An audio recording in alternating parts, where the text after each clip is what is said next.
ஐடியில் வேலை பார்த்துட்டு இருக்க நீங்கள் உங்களோட ஸ்கில்ஸை அப்கிரேட் பண்ண இப்போ ஒரு சூப்பரான ஆப்பர்ச்சுனிட்டி. ஐடி மட்டும் இல்லை, நீங்கள் எந்த டொமைனில் இருந்தாலும் இப்போது இப்படிங்கிறதுக்குள்ளே ஐடிக்கு ஷிஃப்ட் ஆயிடலாம். இண்டஸ்ட்ரியல் எக்ஸ்பர்ட்ஸ், ஐடி ப்ரொஃபஷனல்ஸ் இவங்க எல்லாரும் சொல்லித்தராங்க. 100% பிளேஸ்மெண்ட் அசிஸ்டன்ஸ், 600+ கம்பெனிஸ் கூட டைப். இன்டர்வியூஸை நீங்கள் எப்படி அட்டன் பண்ணணுங்கிறதுக்கான பெஸ்ட் ட்ரைனிங்கும் தராங்க. அரியர் வச்சிருந்தாலும் பிரச்சனை இல்லை.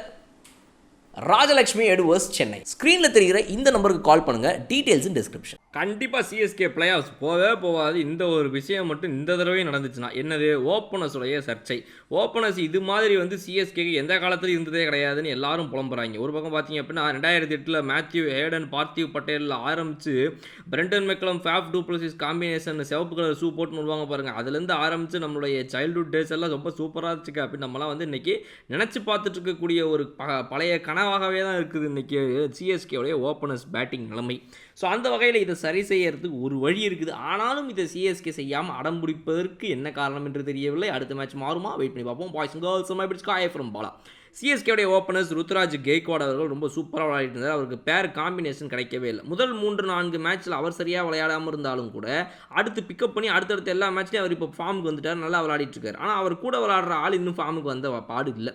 சீசனே முடிய போது இன்னும் 2 மேட்ச் தான் குரூப் ஸ்டேஜ், 2 மேட்ச் ஜெயிச்சு ஆகணும்.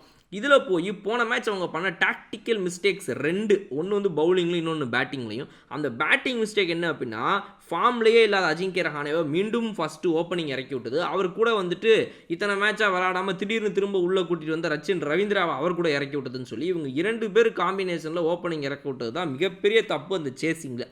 இந்த டாக்டிக்கல் மிஸ்டேக்கை ஏன் பண்ணாங்க? மகேந்திர சிங் தோனி சொன்னாரா, ஃபிலிமிங் சொன்னாரா, கெய்க்வாடா எடுத்தாரா, என்ன நடந்துச்சுங்கிறது நமக்கு தெரியலை. ஆனால் இந்த முடிவு வந்து மிகப்பெரிய ஒரு மோசமான முடிவாக தான் மேட்ச்சில் மாறிச்சு. 2 பேரும் அவுட்டு. அதுக்கப்புறம் உள்ளே வந்தாங்க டேரில் மிச்சல் அண்ட் நம்முடைய ருத்ராஜ் கெய்க்வாடு. அதில் ருத்ராஜ் கெய்க்வாடு அவுட் ஆகிட்டார் சொல்பு ரன்களுக்கு, அது அடுத்த விஷயம். ஸோ இப்போத்துக்கு இன்ஃபார்ம் இருக்கக்கூடிய 2 பேட்ஸ்மேன், டேரில் மிச்சல் ஓப்பனராக இறக்கலாம், நல்லா விளையாடுவாருன்ற நம்பிக்கை நமக்கு இருக்குது. அதுவும் பவர் பிளேயராக ஓப்பனிங் அவர் இறங்கலாம். தோனியை கூட இறங்கணும்னு சொல்லி நம்ம ஒரு வீடியோ தனியாக போட்டிருந்தோம், அது ஒரு பக்கம்.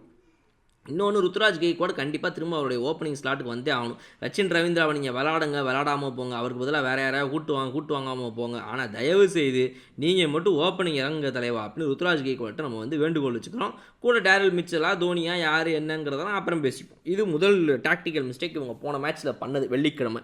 2வது டாக்டிக்கல் மிஸ்டேக் பவுலிங்கை பொறுத்த வரைக்கும் இவங்க என்ன பண்ணியிருந்தாங்க அப்படின்னா, டேரில் மிச்சலுக்கு ஓவர்ஸ் 4 ஓவரை கொடுத்து ஒரு 52 ரன் வாங்குறாங்க. மோயின் அலிக்கு ஒரு ஓவர் கூட கொடுக்கல.